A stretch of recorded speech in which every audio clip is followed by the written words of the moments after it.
सतगुरुदेव की जय। बंदी छोड़ कबीर परमेश्वर जी की जय। बंदी छोड़ गरीबदास जी महाराज जी की जय। स्वामी रामदेवानंद जी गुरु महाराज जी की जय हो।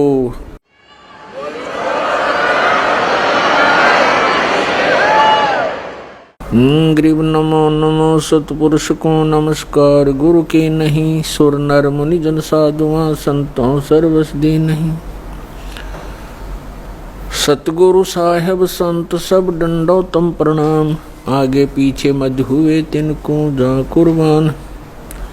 नराकार निर्विषम काल जाल वैभंजनम निर्लेपम निज निर्गुणम अकल अनोवेशंदनम।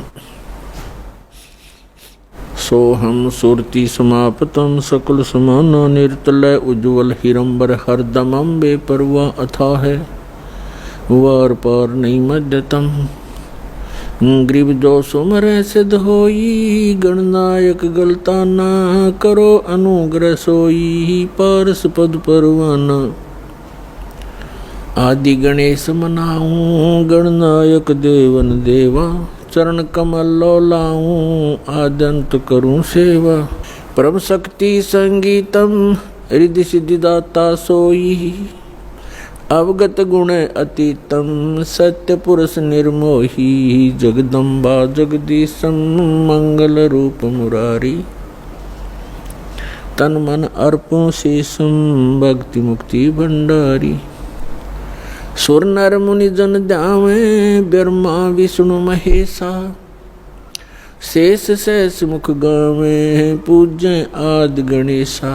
इंद्र कुबेर सरीखा वरुण धर्म राय ध्यावे समृत जीवन जी का मन इच्छा फल पावे। 33 कोटि आधारा ध्यावे शेष 88 उतरे भव जल पारा कट है यम की फांसी। 33 कोटि आधारा ध्यावे शेष 88 उतरे भव जल पारा कट है यम की फांसी। कर जोरूं विनती करूं धरूं चरण पर शीश। गुरु जी राम देवानंद जी महाराज ने दियो नाम बख्शीश। कोटि कोटि सिजदा करूं कोटि कोटि प्रणाम। चरण कमल में राखियो मैं बंदी जाम गुलाम। कुत्ता हूँ गुरुदेव का रामपाल दास का नाम। गले प्रेम की जेवड़ी जाखें चौहाँ जाऊं मैं।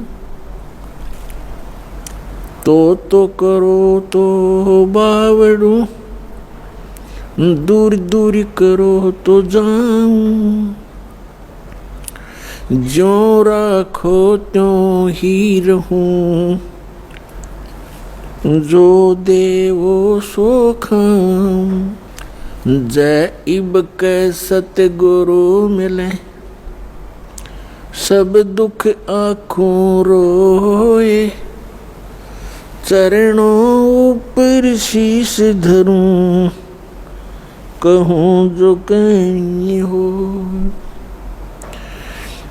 कबीर साईं मिलेंगे पूछेंगे कुशलात।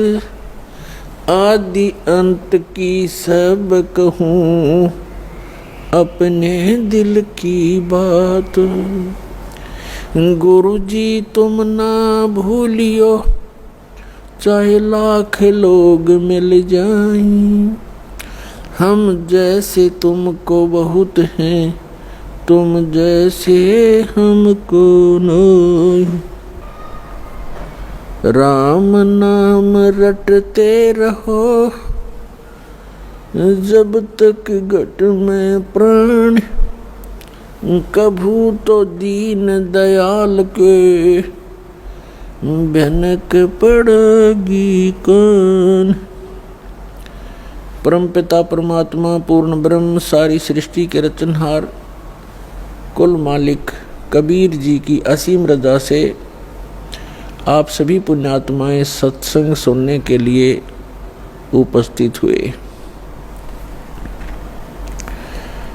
सौभाग्य आपका, आप जी सतलोक आश्रम बरवाला जिला हिसार हरियाणा के अंदर आप उपस्थित हुए। कोटि कोटि जन्मों के शुभ संस्कार जिस पुण्य आत्मा के उदय होते हैं वही पुण्यकर्मी प्राणी सतलोक आश्रम बरवाला जिला हिसार से जुड़ते हैं। उन पुण्यात्माओं के पूर्व संस्कारों की गिनती नहीं हो सकती।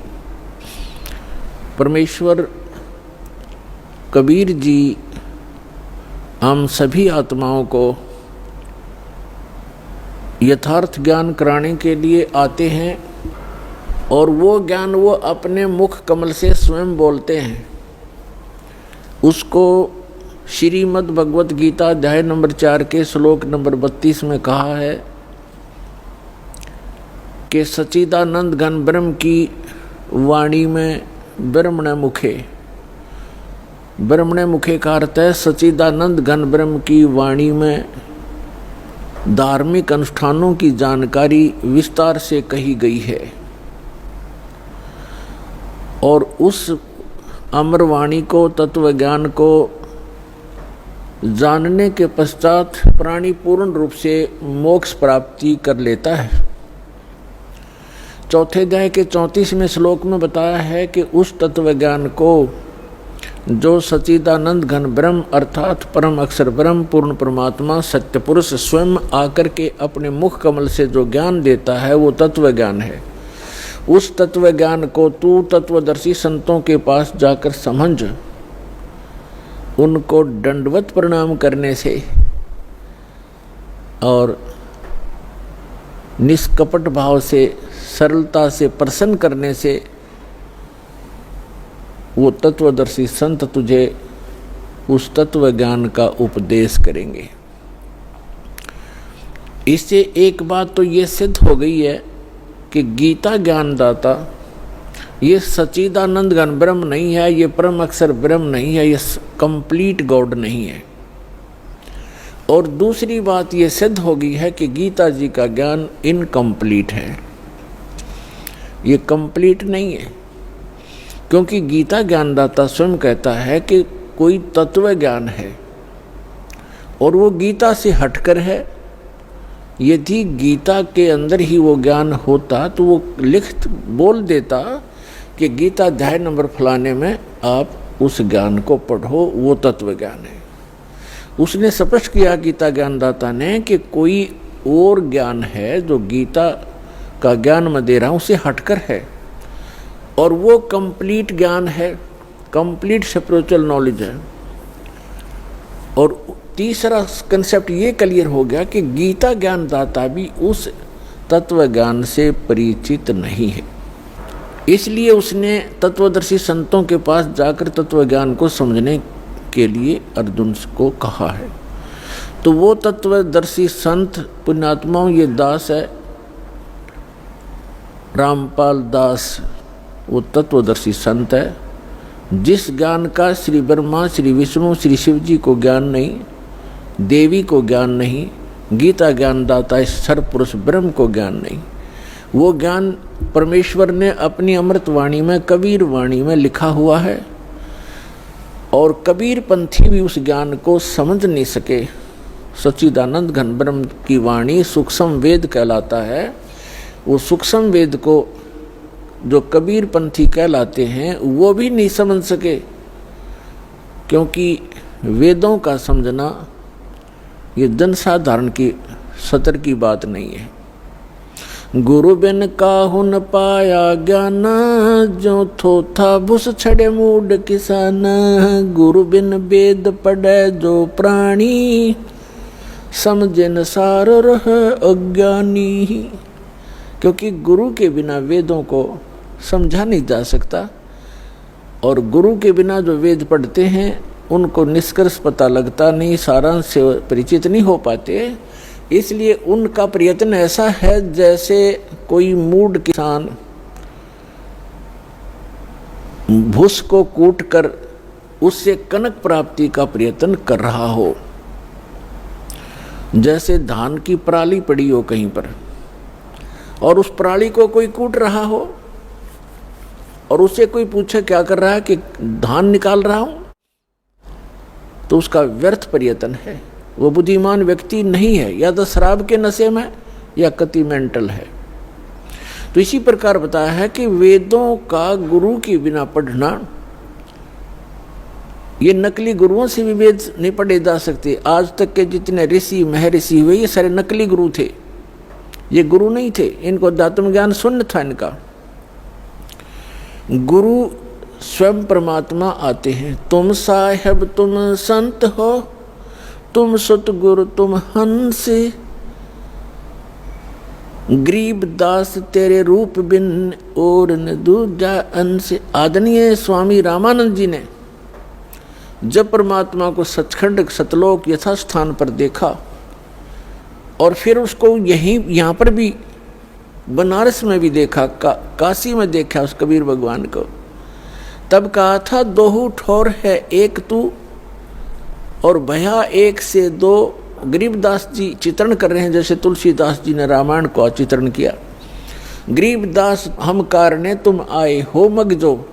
रामानंद जी कह रहे हैं कि हमारे लिए आप सतलोक से चलकर आए हो, दोनों ठोड़ आप ही हो, ऊपर भी सतलोक में सचखंड में भी आप हो और यहाँ भी आप ही हैं। दोहू ठोर है एक तू भया एक से दो, गरीबदास हम कारणे तुम आए हो मगजो। तुम साहेब तुम संत हो, तुम ही भगवान हो, परमेश्वर हो, और तुम ही वास्तव में संत हो जो संत के अंदर गुण होते। तुम सतगुरु, सतगुरु माने सच्चा ज्ञान देने वाले, सब सदग्रंथों से परिचित आप ही हैं और आप ही हंस हैं। हंस माने विकार रहित आत्मा जिसमें कोई किसी प्रकार का दोष ना हो। रियल में जो भक्त होते हैं, स्वामी रामानंद जी कह रहे हैं कि वास्तव में भगवान भी आप ही हो, जो रियल गॉड होता है, कंप्लीट गॉड आप हैं। और आप ही संत हो, संत जो शील स्वभाव के होते हैं, और आप ही सतगुरु हो, सब सदग्रंथों को जानने वाले। सतगुरु के लक्षण कहूँ मधुरे बैन विनोद, चार वेद सठ शास्त्र वो कहे 18 बोध। सतगुरु के लक्षण भी बता दिए कि सभी सदग्रंथों का जानकार होता है वो सतगुरु होता है। तो उन सब सदग्रंथों का ज्ञान परमेश्वर ने स्वयं सतगुरु रूप में आकर के 600 वर्ष पहले कबीर वाणी में, सच्चिदानंद घन ब्रह्म की वाणी में बोला।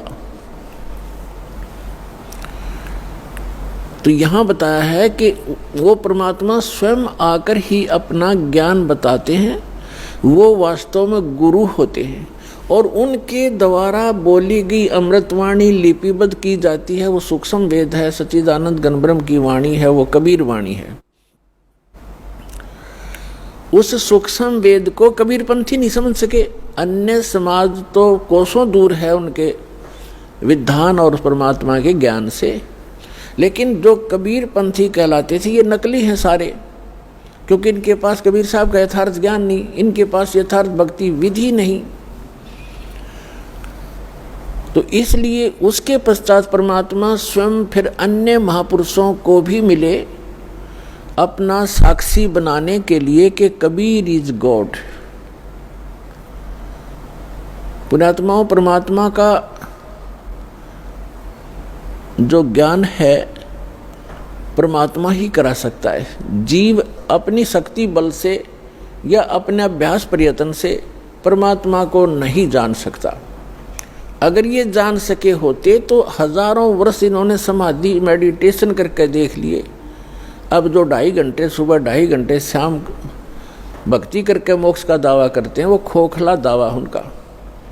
हजारों वर्ष उन्होंने इस शरीर में खूब टक्कर मार ली, और लास्ट में कह दिया गॉड इज फॉर्मलेस, परमात्मा निराकार है, परमात्मा का केवल प्रकाश देखा जा सकता है। तो परमात्मा नहीं देख सके वह, परमात्मा का जो प्रकाश देखा है तो परमात्मा बिना प्रकाश होगा किसका? वो तो ऐसा है जैसे ये शरीर है हमारा, ये ऐसा है जैसे किसी सरोवर तालाब के साथ में कोई मकान बना हो, कोई महल बना हो,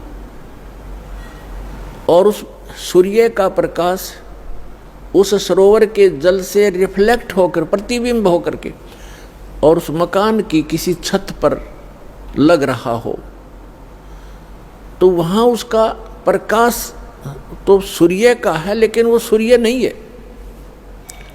और कोई ये कहे ये प्रकाश तो सूर्य का है जो घर में हम देख रहे हैं, लेकिन सूर्य निराकार है, तो क्या वो बुद्धिमान व्यक्ति हो सकते? तो इस शरीर रूपी महल में उस परमात्मा का रिफ्लेक्टेड यानी प्रतिबिंब का जो बना हुआ प्रकाश है, प्रतिबिंब देखते हैं ये लोग। और लास्ट में इन्होंने यही मान लिया कि परमात्मा निराकार है, परमात्मा का केवल प्रकाश देखा जा सकता है त्रिकुटी में या जहाँ भी वो ध्यान का व्यर्थ प्रयत्न करते हैं। तो प्रकाश, परमात्मा बिना प्रकाश किसका हो गया वो? तो परमात्मा निराकार कैसे है? जब उसका प्रकाश आपने देखा तो है कहीं वो? तो सूर्य को निराकार बताने वाले और सूर्य का प्रकाश देखने का दावा करने वाले वो बुद्धिहीन प्राणी है। इसी यही यथास्थिति समझ लेना इन अज्ञानी ऋषि, महर्षि और आज तक के जितने परमात्मा से अपरिचित संत हैं, उन्होंने यही थ्योरी बताई है। चाहे वो राधा स्वामी पंथ से संबंधित हैं, चाहे वो दंदन सतगुरु पंथ से, चाहे जय गुरुदेव पंथ से, और चाहे कोई अन्य जितने भी आज तक संत ऋषि महर्षि आप जिससे भी विचार सुनोगे, परमात्मा निराकार है। और जो निराकार और साकार दोनों स्थिति बताते हैं वो कति अनजान है। वो कहते हैं परमात्मा मूलतः तो वो निराकार ही है, लेकिन यहाँ साकार बन कर आता है, जैसे श्री राम और श्री कृष्ण रूप में। कोई बात हुई? फिर निराकार साकार अलग कैसे हो गया? तो साकार मानो या निराकार मानो उसको, तो दोनों स्थिति नहीं होती किसी वस्तु की। कोई नहीं कहे अंधा भी है और दिखे भी है, ये दोनों बात थोड़ी हो सकती है कि अंधा है तो अंधा ही है, उसको दिखता नहीं फिर, और दिखता है फिर अंधा कैसे? निराकार है तो साकार कैसे? वो साकार है तो निराकार कैसे? तो जिन महापुरुषों को परमात्मा स्वयं मिले अपने प्रयत्न से, पुण्यात्माओं, आज तक किसी ने भगवान को पाया नहीं। राज्य भी त्याग दिया, परिवार भी त्याग दिया, जंगल में वन में जाकर के गुफाओं में भी रह लिए, धुने लगाकर प्रयत्न किए, चारों तरफ आग बाल कर, और झरनों में खड़े हो कर भी साधकों ने परमात्मा प्राप्ति का प्रयत्न किया, लेकिन ऑल इन वेन यानी सभी निष्फल रहे, क्योंकि उनकी साधना अकॉर्डिंग टू द शास्त्र नहीं थी, उनकी साधना शास्त्र अनुकूल नहीं थी, मनमाना आचरण था। और अब भी जो कर रहे हैं मनमाना आचरण, वो भी अपना जीवन व्यर्थ कर रहे हैं। जैसे श्रीमद् भगवद गीता अध्याय नंबर 16 के श्लोक 23 और 24 में स्पष्ट किया है कि शास्त्र विधि को त्याग कर जो मनमाना आचरण करते हैं उनको न तो कोई सुख होता है, न उनकी गति परम गति होती है, और न ही उनका कोई कार्य सिद्ध होता है, उसको कोई सिद्धि भी प्राप्त नहीं होती, अर्थात यूजलेस, व्यर्थ। इसलिए गीता अध्याय नंबर 16 के श्लोक नंबर 24 में स्पष्ट किया है, इससे तेरे लिए अर्जुन कर्तव्य और अकर्तव्य की व्यवस्था में सदग्रंथ ही प्रमाण है। सदग्रंथों के आधार से ही आप अपना कौन सी साधना करनी चाहिए, कौन सी ना करनी चाहिए, ये निर्णय कीजिए। किसी की दंत कथा लोकवेद पर विश्वास मत कीजिए। तो जितने भी ये कह रहे हैं कि परमात्मा निराकार है, वो एक कहीं रहता नहीं है, उसका कोई बॉडी नहीं है, परमात्मा बॉडीलेस है, तो ये सब भ्रमित हैं, इनको कतई ज्ञान नहीं अध्यात्म मार्ग का। और जिन महापुरुषों को परमात्मा आकर मिले वो स्वयं ही आकर मिले, उनका एक विधान है, वो ऐसी ही लीला करते हैं, वो ऐसी लीला करते ही करते हैं जैसे हमारे वेद प्रमाण करते हैं। ऋग्वेद मंडल नंबर 9 सूक्त 86 मंत्र 26 और 27 में, ऋग्वेद मंडल नंबर 9 सूक्त 82 मंत्र 1, 2, 3 में, ऋग्वेद मंडल नंबर 9 सूक्त 54 मंत्र 3 में, ऋग्वेद मंडल नंबर 9 और सूक्त 94 के मंत्र 1 में, ऋग्वेद मंडल नंबर 9 सूक्त 95 के मंत्र नंबर 2 में, ऋग्वेद मंडल नंबर 9 सूक्त 96 के 96 के मंत्र 16 से लेकर 20 में, ऋग्वेद मंडल नंबर 9 सूक्त 20 मंत्र 1 में, ऋग्वेद मंडल नंबर 9 सूक्त 20 के मंत्र 1 में, ऋग्वेद मंडल नंबर 9 सूक्त 1 मंत्र 8 और 9 में। और भी अनेक स्थानों पर यह प्रत्यक्ष प्रमाण है कि परमात्मा ऊपर रहता है सतलोक में, तेजो में, लोक में, धाम में। वो एक पृथ्वी है जो स्वप्रकाशित है, वहाँ परमात्मा एक राजा के समान विराजमान है सिंहासन पर, यानी तख्त पर। सिंहासन पर कहो, तख्त कहो, जैसे कहते थे ना दिल्ली के तख्त पर बाबर का राज्य इतने वर्ष तक रहा।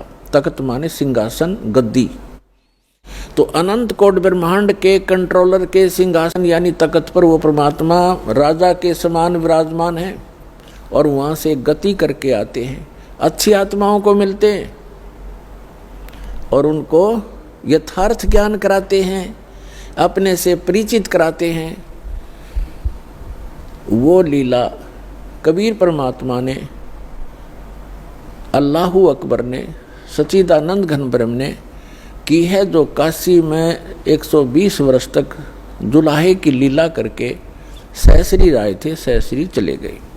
अपने गुणों के अनुसार वो परमात्मा किन किन महापुरुषों को कलयुग में मिले, जो दास के नोटिस में है, नॉलेज में है। आदरणीय धर्मदास साहिब जी, आदरणीय मुल्कदास साहिब जी, आदरणीय दादू साहिब जी, आदरणीय नानक साहिब जी सिख धर्म के प्रवर्तक, आदरणीय गरीबदास साहिब जी गांव छुड़ानी जिला ददर हरियाणा वाले, आदरणीय गीसा दास जी गांव खेखड़ा जिला मेरठ उत्तर प्रदेश वाले, आदरणीय स्वामी रामानंद जी बनारस वाले, काशी वाले। इन महापुरुषों को वो परमात्मा अपनी लीला अनुसार, अपने गुणानुसार मिले और इनको सचखंड लेकर गए। धर्मदास जी को जब सचखंड लेकर गए, 3 दिन तक वो अचेत रहे, 3 दिन और 3 रात। ऐसे ही मुल्कदास जी को लेकर गए, वो भी 3 दिन तक अचेत रहे। ऐसे ही नानक जी को लेकर गए, सिख धर्म के प्रवर्तक को, 3 दिन तक वो लापता रहे। उनका शरीर कहीं जंगल में रख दिया, उनकी आत्मा को लेकर परमात्मा सचखंड गए। तीसरे दिन उनको वापस छोड़ा। वहाँ के उपस्थित व्यक्तियों ने सोच लिया था कि ये बेई नदी के अंदर जल में डूब गए हैं नानक जी, क्योंकि डुबकी लगाकर पानी से बाहर नहीं आए थे, स्नान करने के लिए डुबकी लगाई थी, वहाँ से अंतर्ध्यान हो गए थे। इसी प्रकार आदरणीय दादू साहिब जी को परमात्मा लेकर गए थे, 3 दिन तक वो भी अचेत रहे थे, 3 दिन 3 रात। और तीसरे दिन फिर आकर के परमात्मा ने उनकी आत्मा वापस डाल दी थी, वो सचेत हो गए थे। उसके बाद आदरणीय गरीबदास साहिब जी को भी परमात्मा दिन के 10 बजे मिले थे, खेतों में, जंगल में गौ चरा रहे थे वहाँ पर, तो वहाँ से लेकर गए थे और उनको उसी दिन शाम को देर रात तक वापस छोड़ दिया था। उनको मृत जान करके चिता पर रख दिया गया था। चिता प्रज्वलित करने से पहले ही परमात्मा ने उनकी आत्मा को प्रवेश कर दिया बॉडी में और एकदम वो खड़े हो गए। इसी प्रकार आदरणीय गीसा दास साहिब जी भी 3 दिन और 3 रात तक ऐसे ही अचेत रहे थे और तीसरे दिन परमात्मा ने उनकी आत्मा को छोड़ा था। तो इसी प्रकार रामानंद जी भी कुछ घंटों तक ही परमात्मा के साथ ऊपर रहे थे, 5-6 घंटा, और फिर उनकी आत्मा को जो वापस छोड़ा तो वो परमात्मा के गवाह बने, साक्षी बने। तो पुण्यात्माओं, उनमें से आदरणीय गरीबदास साहिब जी, गांव छुडानी, जिला झज्जर वाले, इनको परमेश्वर ने अपना यथार्थ ज्ञान पुनः दिया। वैसे तो अन्य महापुरुषों को भी बताया, लेकिन उस समय की वाणी जो है बीच में थोड़ी बहुत कोई रह जानी थी, इधर उधर पूरी संग्रहित नहीं हो पानी थी। तो गरीबदास जी के रूप में परमात्मा ने उस प्यारी आत्मा के माध्यम से अपना कंप्लीट ज्ञान दिया। और एक गोपाल दास नाम के एक दादूपंथी संत ने वो लिखी और गरीबदास जी बोला करते थे। ऐसे ही धर्मदास साहिब जी ने लिखी थी, परमेश्वर कबीर जी बोला करते थे। लेकिन इतने समय गुजर जाने के बाद उसमें मिलावट हो जाना स्वाभाविक था, इसलिए परमात्मा ने आदरणीय गरीबदास साहिब जी के द्वारा अपना यथार्थ ज्ञान पुनः प्रकट करवाया। और इसका प्रमाण उन्होंने पहले ही बोला था कि 12वां पंथ गरीबदास पंथ होगा और गरीबदास जी के माध्यम से मेरी वाणी पुनः प्रकट होगी, प्रकाश होगा। तो गरीबदास जी ने बताया है, हम सुल्तानी नानक तारे दादू को उपदेश दिया, जात जुलाहा भेद न पाया, यो काशी महे कबीर हुआ। गरीबदास साहिब जी कह रहे हैं कि हम इंक्लूडिंग मी यानी गरीबदास सहित नानक जी को, अब्राहिम सुल्तान अधम को और दादू जी को, गरीबदास साहिब जी कह रहे हम सब को पार किया। किसने? परमात्मा कबीर जी ने। और कौन है वो कबीर जी? जो धानक रूप में, जुलाहे रूप में काशी में 120 वर्ष तक रहे थे। वो परम अक्षर ब्रह्म, वो सत्य पुरुष, वो अकाल मूर्त हैं, वो शब्द स्वरूपी राम है। हम सुल्तानी नानक तारे दादू को उपदेश दिया, जात जुलाहा भेद न पाया, वो काशी महे कबीर हुआ। अनंत कोटि ब्रह्मांड का एक रति नहीं भारे, सतगुरु पुरुष कबीर हैं कुल के सिरजनहार। आदरणीय नानक साहिब जी ने कहा, जो गुरु ग्रंथ साहिब के पृष्ठ नंबर 24 पर अंकित है वाणी कि एक सवान दुई सवानी नाल भलके भौकाई सदा बिहार, कूड़ छुड़ा झूठा मरदार, ये धानक रूप रहा करतार। तेरा एक नाम तारे संसार में, एहो आस एहे आधार, और धानक रूप रहा करतार। फाई सूरत मुलुक की वेश, ए ठगवाड़ा ठगी देश, खरा सियाणा भौता भारी, धानक रूप रहा करतार। परमात्मा सचखंड में लेकर गए आदरणीय नानक साहिब जी को। फिर परमेश्वर ने उनको बेई नदी के किनारे वापस छोड़ दिया सशरीर। तो उसके बाद उन्होंने, परमात्मा ने सचखंड में कहा था कि मैं काशी में रहता हूँ, जुलाहे का काम, दानक का काम करता हूँ और सतनाम दूंगा, वहाँ आ जाना, सतनाम से मोक्ष होगा बच्चा, और कोई तरीका नहीं। तो नानक साहिब जी एक सुल्तानपुर शहर में एक नवाब के यहाँ मोदी खाने में नौकरी करते थे। वो नौकरी त्याग दी, सच्ची सरकार की नौकरी के लिए चल पड़े। बनारस में पहुँचे, जब देखा जो सचखंड में देखी थी जो सूरत, और वो देखा वहाँ एक जुलाहे के रूप में कपड़ा बुनते हुए, तब कहा था फाई सूरत मुलुक की वेश, ए ठगवाड़ा ठगी देश, खरा सियाणा बहुता बार, ये धानक रूप रहा करता रहा। कहा था ये बोली आत्माओं, देखो ये लोगों आओ, ये अपने आप को छुपाए बैठा है, ये ठग है, ये ठगवाड़ा है। प्यार में रो रो कर कह रहे थे, ये बैठा धानक रूप रहा करता और धानक रूप रहा करता। इसी प्रकार मुलुकदास जी ने कहा, दादू साहिब जी ने कहा है कि जिन मुख को निज नाम दिया, सोए सतगुर हमार, दादू दूसरा कोई नहीं, ये कबीर सिरजनहार। और मुलुकदास जी ने कहा था जपो रे मन साहेब नाम कबीर, जपो रे मन परमेश्वर नाम कबीर। और फिर कहा है कि दास मलोक सलूक कहत है, खोजो खसम कबीर, जपो रे मन परमेश्वर नाम कबीर। काफी लंबा प्रकरण है, लेकिन हम थोड़ा थोड़ा आपको प्रमाण दे रहे हैं।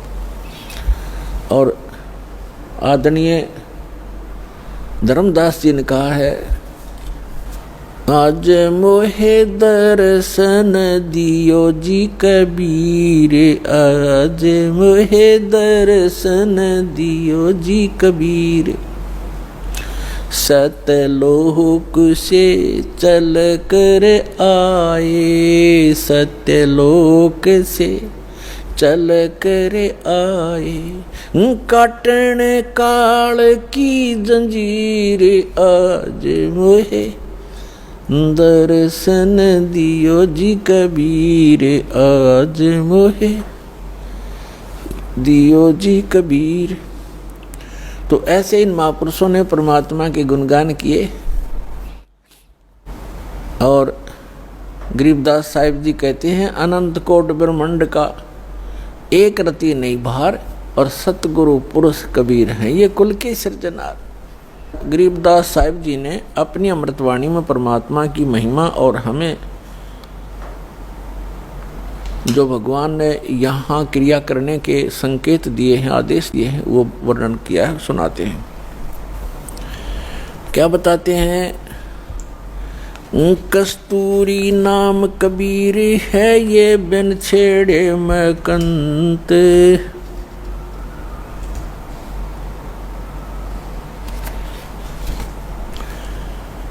आद अंत की कहते हूँ पटतर कोई न संत। गरीबदास जी कह रहे हैं कि कस्तूरी नाम कबीर है बिन छेड़े महकंत, और आद अंत की कहते हूँ पटतर कोई न संत। कि जैसे कस्तूरी को चाहे कोई छुओ या ना छुओ, उसमें से प्रॉपर महक आती ही रहती है अपने आप ही। यानी परमात्मा कबीर जी की शक्ति अपने आप झलकती रहती है। जो संत उससे जुड़ जाता है, जो भक्त उससे जुड़ जाता है परमात्मा से, तो वो पल पल साथ रहता है और आभास कराते हैं परमात्मा कि मैं साथ हूँ बच्चे। और वो भक्त फिर पल पल में परमात्मा से मिलने वाले लाभ को महसूस करता है। तो यहाँ कहते हैं कस्तूरी नाम कबीर है, परमात्मा से प्राप्त जो मंत्र है, परमात्मा की शक्ति उस मंत्र जाप करने वाले के अंदर अपने आप कार्य करती रहती है। और बिन छेड़े महकंत, आद अंत की कहते हूँ पटतर कोई न संत। गरीबदास जी कहते हैं शुरू से और अंत तक बताता हूँ कि इस परमेश्वर कबीर जी के बराबर कोई संत भी नहीं है, भगवान भी नहीं है, समर्थ है। चिदानंद चंदन कला अवगत लहर उठंत, और झिन्न आकार अजोख पद तिरकुटी में दिखंत। तिरकुटी भरकुटी मेट दे, घट के घाट अनंत, और घट मट से न्यारा रहे जाका आदि न अंत। अब क्या बताते हैं कि जो तुम इस बॉडी में परमात्मा को देखने की चेष्टा करते हो, इसके अंदर परमात्मा का केवल प्रतिबिंब ही देख सकोगे। वो परमात्मा जहाँ रहता है वो स्थान भिन्न है।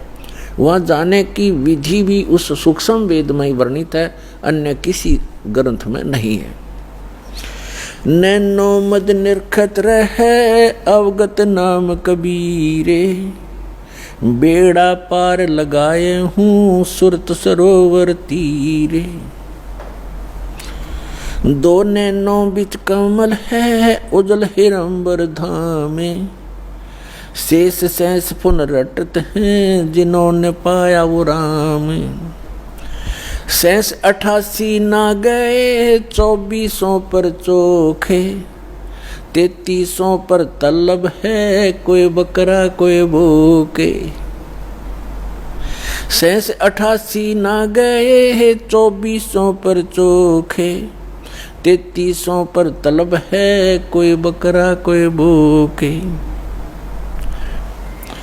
अब क्या बताते हैं परमात्मा? गरीबदास जी कह रहे हैं परमात्मा की महिमा के जिस स्थान पर हमने पहुंचना है, जहां जाने के बाद साधक को कोई जरा और मरण कष्ट नहीं रहता, वहाँ किसी चीज़ का अभाव नहीं है, वो सुख सागर है।